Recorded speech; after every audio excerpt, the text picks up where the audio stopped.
ఇదంతా కూడా యాదగిరిగుట్ట అనమాట. యాదగిరిగుట్ట టెంపుల్. అదంతా విలేజ్, ఊరు, యాదగిరిగుట్ట ఊరు. చూసారా వాతావరణం ఎలా ఉందో? అంతా ఏదో దూరంగాను ఏంటంటే పొగమంచులాగా ఉంది కదా.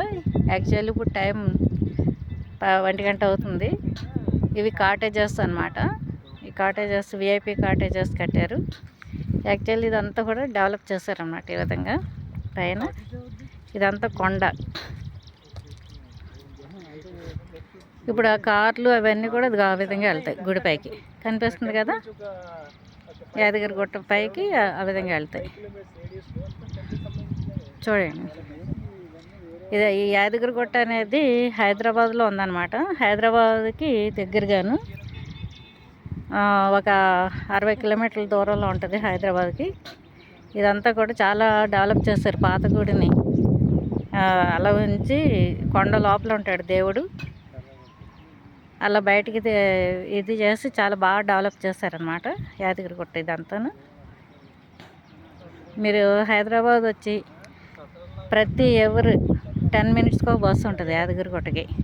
హైదరాబాద్ జీబీఎస్ నుంచి కానీ, లేకపోతే మహాత్మా గాంధీ బస్ స్టాండ్ నుంచి కానీ, మీకు జూబ్లీ బస్ స్టాండ్ దగ్గర నుంచి ఎక్కడి నుంచి అయినా సరే మనకి యాదగిరిగుట్టకి ప్రతి 10 మినిట్స్కి ఒక బస్సు ఉంటుంది అన్నమాట.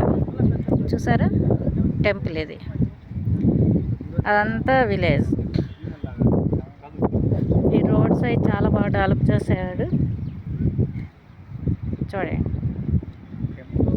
అవన్నీ లాస్ట్కి కనపడుతున్నాయి కదా, అవన్నీ విఐపి కాటేజెస్ అనమాట. విఐపీస్ వచ్చినప్పుడు ఆ కాటేజెస్ లాస్ట్లో పింక్ ఎత్తోటి ఉంది కదా టెర్రస్, ఆ విధంగా ఇదంతా. అదేమో స్నానఘట్టం. స్నానాలు చేసి అక్కడ మళ్ళీ మార్చుకోవడానికి రూమ్స్ ఉన్నాయి, బట్టలు అవిని.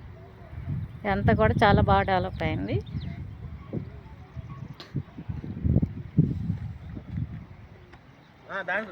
ఓకే, చూడండి అందరూ. ఓకే, మీకు చూపించాలని ఇలాంటి పుణ్యక్షేత్రాలు చేస్తున్నాను. Okay, thank you.